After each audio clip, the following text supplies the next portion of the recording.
Welcome to पुष्पैड academy.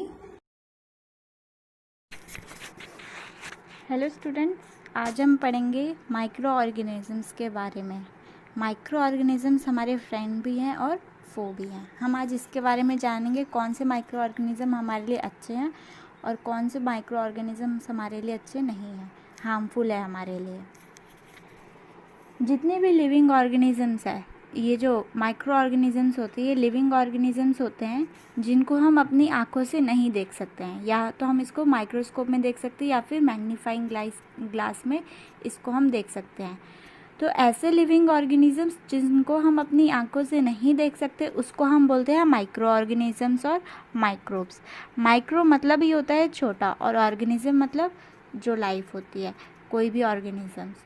तो एकदम छोटा सा ऑर्गेनिजम्स जिसको हम अपनी आँखों से नहीं देख सकते हैं।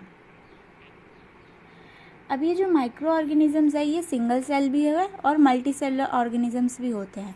अलग अलग टाइप के ये पाए जाते हैं और ये हर एक तरह के एनवायरनमेंट में ये हम इनको देख सकते हैं, भले ही वो सर्दी हो, ठंडी हो, डेजर्ट एरिया हो या मार्शी लैंड्स हो, हम इनको हर एक तरह के एनवायरनमेंट में देख सकते हैं। ये एयर, वाटर और बॉडीज़ जैसे ह्यूमन की बॉडीज़ होगी, एनिमल्स और प्लांट्स वगैरह, इन सब में पाए जाते हैं। अब माइक्रो ऑर्गेनिजम्स को हम क्लासीफाई कर सकते हैं 4 ग्रुप्स में, वायरसेस, बैक्टीरिया, फंजाई, एल्गी। पहले हम वायरसेस के बारे में जानेंगे। ये माइक्रोस्कोपिक होते हैं, बहुत ही ज़्यादा छोटे होते हैं। ये सिर्फ किसी सेल के अंदर ही अपने आप को बढ़ा सकते हैं, रिप्रोड्यूस कर सकते हैं। किसी भी ऑर्गेनिजम्स के सेल के अंदर वायरसेस अपने आप को रिप्रोड्यूस कर सकते हैं, बिना उसके ये आगे मतलब नहीं बढ़ पाएंगे, अपने आप को प्रोड्यूस नहीं कर पाएंगे। वायरसेस से कफ और कोल्ड फ्लू जैसी ये सारी जो छोटी मोटी बीमारियां होती है ये वायरसेस की वजह से होती है। कुछ सीरियस डिजीज़ेस भी होती है जैसे कि पोलियो, चिकन पॉक्स, ये भी वायरसेस की वजह से ही होती है। अब ये जो वायरसेस है ये अलग अलग तरीके के होते हैं, ज़रूरी नहीं कि एक ही वायरस हो, अलग अलग तरीके के वायरसेस पाए जाते हैं। अब हम एल्गी की बात करते हैं। ये प्लांट होते, ग्रुप में होते, ये पानी में पाए जाते हैं। इनकी बॉडी रूट, स्टेम या लीफ में डिवाइड नहीं होती है, लेकिन ये ऑटोट्रॉफ्स होते हैं, अपना खाना खुद बनाते हैं। अब हम बात करते हैं बैक्टीरिया की। ये सिंगल सेल ऑर्गेनिज्म है जो कि सिर्फ माइक्रोस्कोप में ही हम देख सकते हैं, जैसे कि डिजीज़ जैसे टाइफॉइड हो गया, ट्यूबरक्लोसिस हो गए, ये सब बैक्टीरिया की वजह से ही ये सारी डिजीज़ होती हैं। फंजाई, ये नॉन ग्रीन प्लांट्स होते हैं। आपने इसको देखा होगा, ये रेनी सीजन्स में ज़्यादा देखने को मिलते हैं। हम लोग इसे मशरूम समझते हैं, लेकिन ये एक्चुअली में ये वाले मशरूम्स नहीं होते, ये फंगस होते हैं। ये अपना खाना खुद सिंथेसाइज नहीं कर सकते हैं, खुद नहीं बना सकते हैं अपना खाना। ये यूनिसेलुलर भी होते हैं और कुछ मल्टी सेलुलर भी होते हैं। अब इनसे डिजीज़ कैसी होती है? एस्परगिलोसिस जैसी डिसीज़ या कैंडिडियासिस जैसी डिसीज़, ये सारी फंगस की वजह से होती है। प्रोटोजोआ, ये यूनिसेलुलर एनिमल्स होते हैं। इनसे डिजीज़ होती है डाइसेंट्री, मलेरिया, ये सारी इनसे डिजीज़ होती है जिनको हम बोलते हैं इनको हम प्रोटोजोन्स भी बोलते हैं, क्योंकि ये प्रोटोजोन से हमें ये सारी डिजीज़ भी होती है। अब हम बात करते हैं माइक्रो ऑर्गेनिज्म और हमारे। कुछ माइक्रो ऑर्गेनिजम्स हमारे फ्रेंड होते हैं, अच्छे होते हैं हमारे लिए, हमको उससे बेनिफिट मिलता है। और कुछ माइक्रो ऑर्गेनिजम्स हमारे लिए बुरे होते हैं, जिनसे हमको हार्मफुल होते हैं, जो हमारे लिए अच्छे नहीं होते, हमें उनसे नुकसान होता है, जैसे बहुत सारी बीमारियां वगैरह वो सब लगती हैं। अब हम बात करते हैं पहले फ्रेंडली माइक्रो ऑर्गेनिजम्स की। जो फ्रेंडली माइक्रो ऑर्गेनिजम्स है वो हमारे मतलब जो हमारे लिए अच्छे हैं वो क्या करते हैं हमारे लिए। अगर हम एग्रीकल्चर फील्ड की बात करें तो वो यहाँ पर क्या करते हैं, सॉइल को फर्टाइल करते हैं, वहाँ पर नाइट्रोजन फिक्स करते हैं, सॉइल को ह्यूमस बना देते हैं ताकि जो क्रॉप हो अच्छे से ग्रो हो। अब जैसे हम जो दही वगैरह खाते हैं उसमें लैक्टोबैसिलस नाम का बैक्टीरिया वो होता है जो कि बहुत ही अच्छा होता है। यही जो मिल्क होता है ये बैक्टीरिया जो है मिल्क को दही में कन्वर्ट कर देता है, जो कि दही हमारे लिए फिर बहुत ही ज़्यादा फ़ायदेमंद होती है। बैक्टीरिया जो है, हम जैसे चीज़ वगैरह खाते हैं, पिज़्ज़ा वगैरह, उसमें जो चीज़ होती है, अचार वगैरह हो गया, और भी बहुत सारे जो फूड आइटम्स हैं, जो भी खाने की चीज़ें हैं, उसमें बैक्टीरिया इन्वॉल्व होते हैं उनके बनाने के प्रोसेस में। अब ये जो एक और बैक्टीरिया है, एसिटोबैक्टर एसिटाई नाम का एक बैक्टीरिया है, इसको हम यूज़ करते हैं एसिटिक एसिड का प्रोडक्शन के लिए। एसिटिक एसिड बनाने के लिए हम एसिटोबैक्टर एसिटाई का यूज़ करते हैं। अल्कोहल से हम ये एसिटिक एसिड बनाते हैं। अल्कोहल से एसिटिक एसिड का प्रोडक्शन करने के लिए जो हम इसका बैक्टीरिया यूज़ करते हैं, एसिटोबैक्टर एसिटाई, ये भी एक माइक्रो ऑर्गेनिजम्स है जो हमारे लिए बहुत हेल्पफुल है। अब हम बात करेंगे कमर्शियल यूज़ की। जो ये माइक्रो ऑर्गेनिज्म है, इनको हम कमर्शियली मतलब लार्ज स्केल में कैसे यूज़ करते हैं।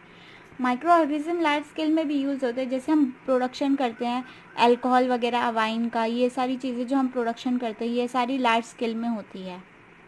तो माइक्रो ऑर्गेनिज्म जो है बहुत ज़्यादा यूज़ होते हैं। ईस्ट भी हम यूज़ करते हैं इसके प्रोडक्शन के लिए। वो कैसे करते हैं अभी जानते हैं। ईस्ट को हम नेचुरली ग्रो करते हैं ग्रेन्स के ऊपर, जिनमें क्या शुगर प्रेजेंट होती है, जैसे कि राइस हो गया, बार्ले हो गया, वीट हो गया, क्रस्ट फ्रूट जूसीज हो गए, इन सब में हम ईस्ट को ग्रो करते हैं। ठीक है। अब हम बात करते हैं जो इसको मतलब इसको हम कैसे कन्वर्ट कैसे करेंगे अल्कोहल में।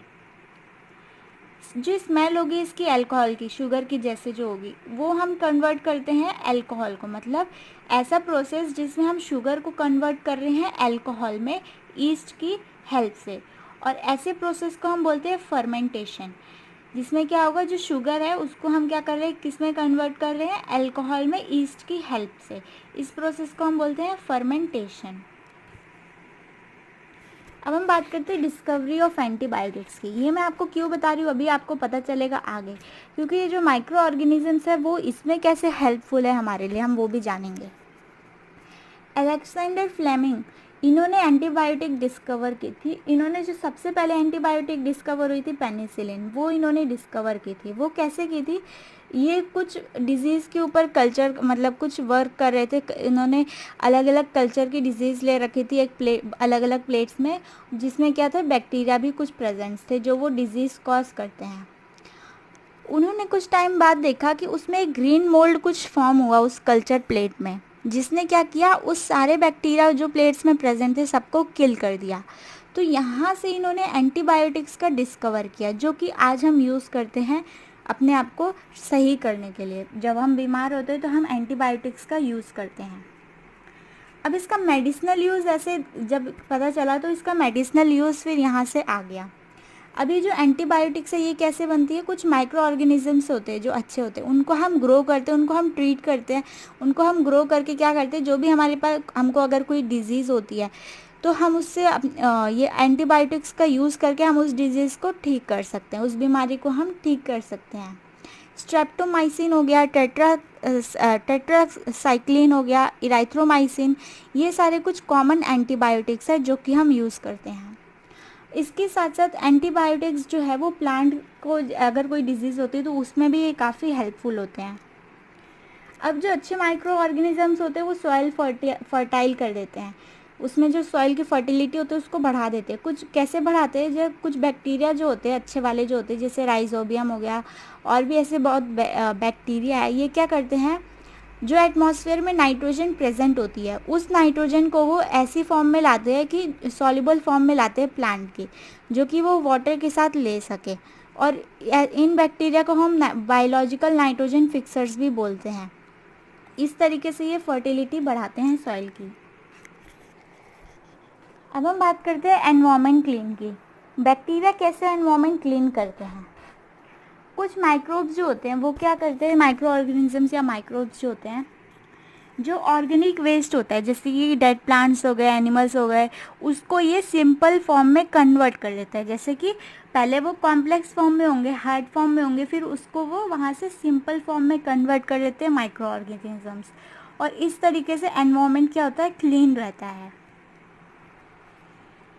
वैक्सीन्स, जब भी कोई माइक्रो ऑर्गेनिजम्स हमारी बॉडी में एंटर करते हैं तो हमारी बॉडी क्या करती है, एंटीबॉडीज़ प्रोड्यूस करती है, अपने आप ही हमारी बॉडी एंटीबॉडीज़ प्रोड्यूस करती है, और जिसकी वजह से क्या होता है, जो माइक्रोब्स है वो मर जाते हैं। हमारी जो एंटीबॉडीज़ रिलीज़ होती है वो क्या करते हैं, माइक्रोब्स को किल कर देते हैं, मार देते हैं। ये एंटीबॉडीज़ हमारी बॉडी के अंदर ही प्रेजेंट होती है और ये हमको बहुत सारी डिजीज़ से बचाती है। जो ये माइक्रो ऑर्गेनिजम्स वगैरह हो गए, इनसे जो सारी डिजीज़ होती है इनसे ये हमको बचाते हैं, वैक्सीन, एंटीबॉडीज़ वगैरह। अब जो ये वैक्सीन्स है ये भी इसी तरह ही काम करती है हमें डिजीज़ से बचाने के लिए, जैसे कि ट्यूबरक्लोसिस हो गया, कोलेरा वगैरह, हेपेटाइटिस, स्मॉल पॉक्स, इन सारी चीज़ों का इंजेक्शन भी जब हम छोटे होते हैं तो हमें दिया जाता है ताकि हमें आगे जाके इससे कोई परेशानी ना आए, हमें ऐसी कोई डिजीज़ ना आए, हमारी बॉडी अपने आप ही एंटीबॉडीज़ प्रोड्यूस करे और जब ऐसे माइक्रो ऑर्गेनिजम्स हमारी बॉडी के अंदर आ भी जाएँ गलती से तो वो इनको मार दे। अब हमने बात कर ली फ्रेंडली माइक्रो ऑर्गेनिजम्स की, अब हम जानेंगे हार्मफुल माइक्रो ऑर्गेनिजम्स के बारे में। माइक्रो ऑर्गेनिजम्स जिससे हमको बीमारियां होती है उनको हम बोलते हैं हार्मफुल माइक्रो ऑर्गेनिज्म या फिर हम उनको बोलते हैं पैथोजेंस। अब ये जो पैथोजेंस है ये हमको बहुत सारी बीमारियां पहुंचाते हैं। तो पहले हम ह्यूमन के बारे में जानेंगे, ह्यूमन को कैसे इनसे बीमारियां होती है। ये किसी इन्फेक्टेड पर्सन से किसी हेल्दी पर्सन को आसानी से ट्रांसमिट हो सकता है, पहुंच सकता है दूसरे पर्सन के पास। कि उसका मीडियम क्या होगा, किसके थ्रू पहुंचेगा, ये हवा के थ्रू, पानी के थ्रू, खाने के थ्रू, या हम किसी के टच में आते, फिजिकल कांटेक्ट में आते, तब ये ऐसी जो ये डिजीज़ है, माइक्रोबियल डिजीज़, ये क्या है, ट्रांसमिट हो जाती है, स्प्रेड हो जाती है एक पर्सन से दूसरे पर्सन में। मतलब एक इन्फेक्टेड पर्सन होगा और फिर वो दूसरे हेल्दी पर्सन जो होगा उसको भी वो इन्फेक्ट कर देगा, फिर उसको भी वो ये बीमारी हो जाएगी जो उसको है। इसको हम कम्युनिकेबल डिसीज़ भी बोलते हैं, जैसे कि कोल्ड हो गया, कोलेरा वगैरह, चिकन पॉक्स, ट्यूबरक्लोसिस, ये सारी जो डिजीज़ है इन एक हेल्दी पर्सन से दूसरे पर्सन तक, एक इन्फेक्टेड पर्सन से एक हेल्दी पर्सन तक ट्रांसफ़र हो सकती हैं कम्युनिकेबल के थ्रू। कुछ कैरियर्स होते हैं जो डिजीज़ कॉज करते हैं माइक्रोब्स में। अब ये कैरियर्स जो हैं ये क्या है, जो इनको, ये जो माइक्रोब्स हैं इनको लेके जाते हैं, जैसे इंसेक्ट्स हो गए, फ्लाई हो गए।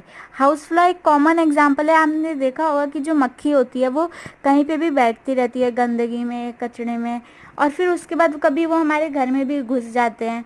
जो हाउस फ्लाई होते हैं, मक्खी होती है, आजकल हर घर में देखने को भी मिलती है मक्खी। तो वो मक्खी अब पता नहीं कहाँ कहाँ पे कैसी जगह पे बैठी होगी, वो कहाँ, वो पता नहीं वो चीज़ इन्फेक्टेड है कि क्या है, और फिर इसी के थ्रू आपको ऐसी बीमारियां पकड़ती हैं। एक और इसका एग्जांपल है एनोफिलिस मॉस्किटो। इससे हमको मलेरिया, ये जो मॉस्किटो, इससे हमको मलेरिया होता है। फीमेल एड्स मॉस्किटो जो है इससे हमको डेंगू होता है। ये डेंगू वाले वायरसेस होते हैं। अब हम कुछ ह्यूमन डिजीज़ की बात करते हैं कि ह्यूमन डिजीज़ क्या है, इसके मतलब ट्रांसमिशन मोड क्या है, और सब कुछ हम इसके डिटेल में जानते हैं। पहले हम डिजीज़ के बारे में बात करते हैं। ट्यूबरक्लोसिस हो गया। ये जो ट्यूबरक्लोसिस है ये हमको कैसे होता है, ये बैक्टीरिया के थ्रू होता है। ये हवा के थ्रू हमको पहुंच जाता है कि मान लो किसी ने छींका या खांसा तो वो जो उसके ड्रॉपलेट्स होंगे वो एयर में प्रेजेंट हो जाएंगे, फिर वो जब कोई दूसरा पर्सन ब्रीथ करेगा तो वो उसके अंदर चले जाते हैं। फिर है एक मीजलेस। मीजलेस में क्या करना, ये जो मीजलेस है ये कैसे होता है, ये वायरस होता है एक, ये वायरस की वजह से ये डिजीज़ होती है, ये भी एयर के थ्रू होती है। चिकन पॉक्स, ये भी वायरस डिजीज़ होती है, ये भी एयर या किसी फिजिकल कांटेक्ट के थ्रू होती है। पोलियो जो है वो वायरस के थ्रू होती है और एयर या फिर वाटर जैसी जो इसका मोड ट्रांसमिशन होता है, ऐसी चीज़ों को ये कैरियर की तरह यूज़ करती है और फिर हमको इनसे ये डिजीज़ होती है। अब अगर ऐसी बीमारी हो जाती है तो लोगों को क्या करना चाहिए, पेशेंट को अलग रखना चाहिए, किसी दूसरे के कांटेक्ट में नहीं आना चाहिए। जिसको भी ये बीमारी है उसको अलग रहना चाहिए, किसी दूसरे पर्सन के कांटेक्ट में नहीं आना चाहिए जब तक वो अच्छे से सही नहीं हो जाते हैं। जो भी उनके पर्सनल बिलोंगिंग्स है, जो भी उनके कपड़े वगैरह, सामान वगैरह जो भी वो यूज़ करते हैं वो सिर्फ वही यूज़ करे, कोई और दूसरा उनको यूज़ ना करे। और उनको वैक्सीनेशन, एक एज होती है जब वो छोटे होते हैं, ये सारी चीज़ें उनको तभी दे देनी चाहिए ताकि इनको आगे जाके ये बीमारी ना लगे। इसके बाद हम बात करते हैं कोलेरा और टाइफॉइड डिजीज़ की। ये जो है ये बैक्टीरिया के थ्रू मतलब ट्रांसमिट होती है। इनका मोड ट्रांसमिशन होता है वाटर, फूड, या टाइफॉइड का होता है वाटर, पानी से हमको ये बीमारी होती है। इसमें जो भी पर्सन इन्फेक्टेड होता है उसको अपना हाइजीन, साफ़ सफाई का बहुत ध्यान रखना चाहिए। जो भी उनकी हैबिट्स है, सैनिटरी हैबिट्स या फिर जो भी हो गए, खाना वाना खाना, ये सारा उनको अच्छे से खाना चाहिए और बॉयल पानी, गर्म पानी पीना चाहिए और वैक्सीनेशन भी इसमें देना चाहिए उनको टाइम पे, ताकि ऐसी डिजीज़ फिर ना हो। फिर हम बात करते हैं हेपेटाइटिस बी की। ये वायरस के थ्रू ये डिजीज़ होती है। ये कैसे? वाटर के थ्रू इसका ट्रांसमिशन है, ये वाटर के थ्रू दूसरे लोगों तक पहुंचती है। इसके लिए हमें बॉयल वाटर पीना चाहिए और वैक्सीनेशन टाइम पे करवाना चाहिए। मलेरिया, ये प्रोटोजोन्स जो होते हैं जिनकी हमने बात की थी, जो प्रोटोजोन माइक्रो ऑर्गेनिजम्स है, उनकी वजह से ये डिजीज़ होती है। इसका जो ट्रांसमिशन होता है मलेरिया का, वो मॉस्किटो होता है। अभी मैंने आपको एक मॉस्किटो का नेम भी बताया था, उसके थ्रू ये मलेरिया होता है। मॉस्किटो जो है उसको हम एक नेट वगैरह जो होते हैं, इससे बचने के लिए हम क्या कर सकते हैं? मॉस्किटो से बचने के लिए जैसे हम नेट वगैरह, मच्छरदानी बोलते हैं हम इसको नॉर्मली लैंग्वेज में, तो हम इसका इस्तेमाल कर सकते हैं। और रेपलेंट्स वगैरह बहुत सारे आते हैं, वो लगा सकते हैं, स्प्रे कर सकते हैं, जो कि हमको इससे बचा के रखें। और कहीं पे भी हमको पानी को कलेक्ट नहीं होने देना है, क्योंकि इससे ये डिजीज़ और फैलती है। अब हम बात करते हैं ऐसी डिजीज़ जिनसे ऐसे डिजीज़ की बात करेंगे जो माइक्रो ऑर्गेनिजम्स, जिनसे एनिमल्स को जो डिजीज़ हो जाती है माइक्रो ऑर्गेनिजम्स के हेल्प से। एंथ्रेक्स एक डिजीज़ है, ये बहुत ही डेंजरस है ह्यूमन के लिए भी और कैटल्स वगैरह जो एनिमल्स होते हैं उनके लिए भी। ये बैक्टीरिया की वजह से कॉज होती है, इसका जो बैक्टीरिया होता है ये इसका मेन कारण होता है।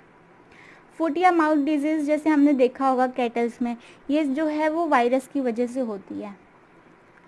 अब हम बात करते हैं प्लांट की। प्लांट को कैसे डिजीज़ हो सकती हैं? जैसे एनिमल ह्यूमन को होती है, वैसे ही प्लांट्स को भी होते हैं डिजीज़।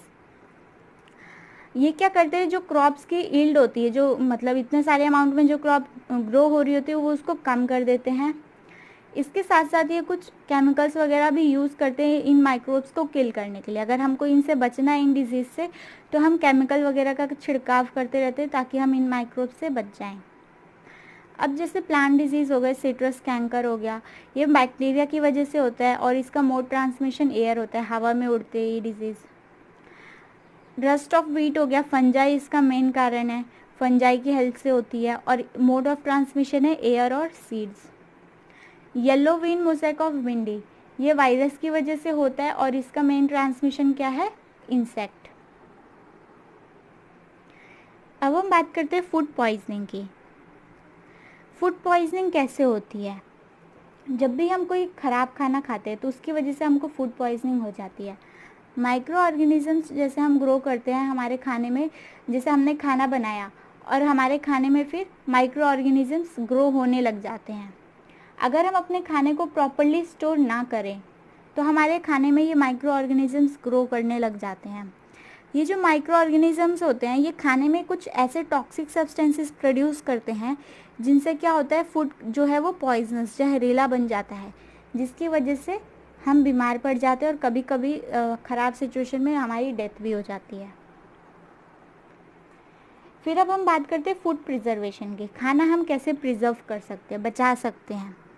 कुछ सॉल्ट और एडिबल ऑयल्स होते हैं जो केमिकल्स वगैरह जो ये होते हैं, इससे हम खाने को प्रिजर्व कर सकते हैं। इसको हम प्रिजर्वेटिव्स भी बोलते हैं। कोई भी चीज़ जिसको हम खाने बचाने के लिए किसी दूसरी चीज़ से यूज़ करते हैं उसको हम प्रिजर्वेटिव्स बोलते हैं। सॉल्ट हम यूज़ करते हैं अचार वगैरह या फ़िश, मीट वगैरह, इन सबको बचाने के लिए ख़राब होने से। शुगर का हम यूज़ करते हैं जैसे जैम्स हो गया, जेलीज हो गया, इन सब में हम शुगर यूज़ करते हैं ताकि इसका जो मॉइस्चर कंटेंट, जो इसमें मॉइस्चर प्रेजेंट होता है जैम्स वगैरह में, वो क्या हो, कम हो जाए और ये ख़राब ना हो।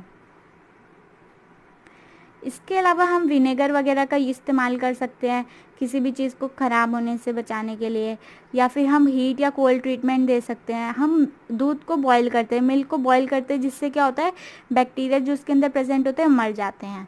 अभी एक और है इसमें पैस्चराइजेशन ऑफ मिल्क। अब ये जो पैस्चराइजेशन ऑफ मिल्क है, इसमें हम क्या करते हैं, जो मिल्क होता है उसको हीट करते हैं 70 डिग्री सेल्सियस तक, और फिर उसके बाद उससे सडनली हम क्या कर देते हैं, उसी के बाद जैसे हमने उसको बॉईल किया, उसको हीट किया, उसके बाद हम उसको ठंडा कर देंगे और स्टोर करके रख देंगे। इसको हम बोलते हैं पास्चुराइज मिल्क। अब ये जो पास्चुराइज मिल्क है हम इसको ऐसे ही कंज्यूम कर सकते हैं बिना बॉईल किए, क्योंकि ये अच्छे से मतलब पैक होता है, इसके अंदर कोई बैक्टीरिया वगैरह कोई भी ऐसे माइक्रो ऑर्गेनिजम्स नहीं आते हैं। इसकी डिस्कवरीज जो है ये लुइस पास्चर ने की थी। आज के टाइम पे जो वेजिटेबल्स हो गए, फ्रूट्स वगैरह हो गए, उनको हम एक एयर टाइट कंटेनर या पैकेट्स में हम स्टोर करके रखते हैं ताकि उसमें जो माइक्रो ऑर्गेनिजम्स की ग्रोथ है वो ना हो। अब हम बात करते हैं नाइट्रोजन फिक्सेशन की।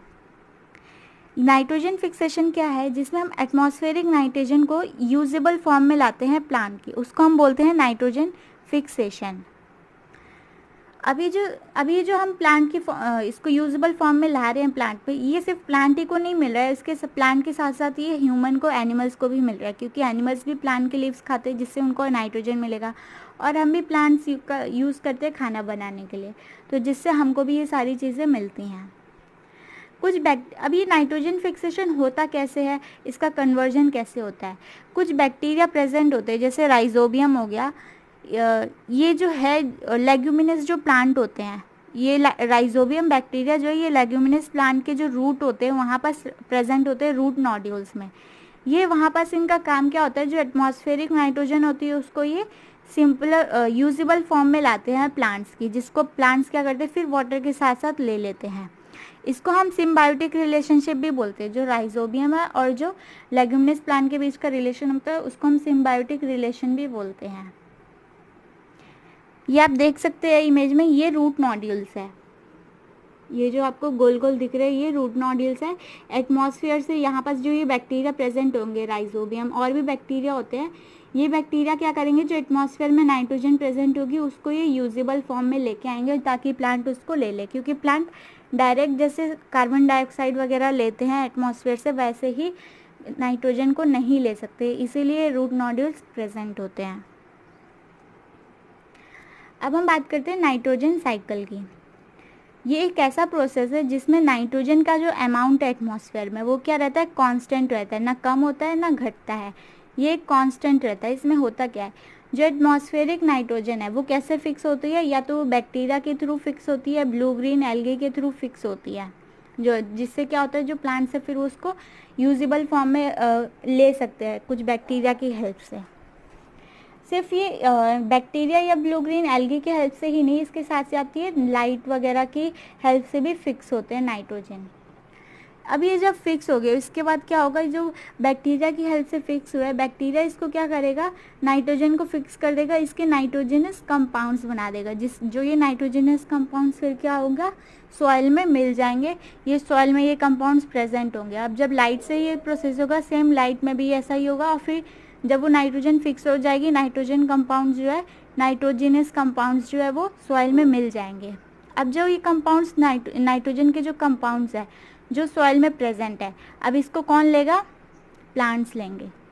बैक्टीरिया क्या करते हैं, जो कंपाउंड्स होते हैं नाइट्रोजन के उसको वो गैसेस, नाइट्रोजन को जो गैसेस नाइट्रोजन में कन्वर्ट कर देते हैं, और फिर से ये प्रोसेस जो है एटमॉस्फेरिक नाइट्रोजन, फिर ये सेम प्रोसेस चलता रहता है। अब ये जो कंपाउंड्स बने हैं नाइट्रोजनस जो कंपाउंड सॉइल में प्रेजेंट है, इसको प्लांट्स लेंगे, और फिर ये प्लांट्स को प्लांट्स से कहाँ पे जाएंगे, एनिमल्स के पास जाएंगे या फिर ह्यूमंस के पास जाएंगे जो ये प्लांट्स खाते हैं। हम भी प्लांट्स का यूज़ करते हैं खाना खाने के लिए, बनाने के लिए कुछ भी, तो ये सारी चीज़ें फिर ऐसे एक दूसरे के पास जाती रहती है और फिर ऐसे ही ये प्रोसेस चलता रहता है। इसीलिए हम इसको बोलते हैं नाइट्रोजन साइकिल, क्योंकि इससे जो नाइट्रोजन की अमाउंट जो है एटमॉस्फेयर में 78% अमाउंट ऑफ नाइट्रोजन प्रेजेंट है, जो कि फिर क्या है, ना ही तो वो कम होती है ना ही वो ज़्यादा होती है। नाइट्रोजन वेस्ट जो है फ्रॉम एक्सक्रीशन ऑर्डर, जैसे एनिमल ने खाया या प्लांट ने खाया, जब वो प्लांट की डेथ हो जाती है एनिमल की, तो फिर वो जो नाइट्रोजनस वेस्ट होता है वो फिर से वो सॉइल में मिल जाता है, फिर से वो सॉइल में मिल जाएगा, तो फिर जब न्यू प्लांट्स जो ग्रो करेंगे उनको नाइट्रोजन उससे मिलेगा। तो ऐसे ही ये प्रोसेस क्या है, चलता रहता है।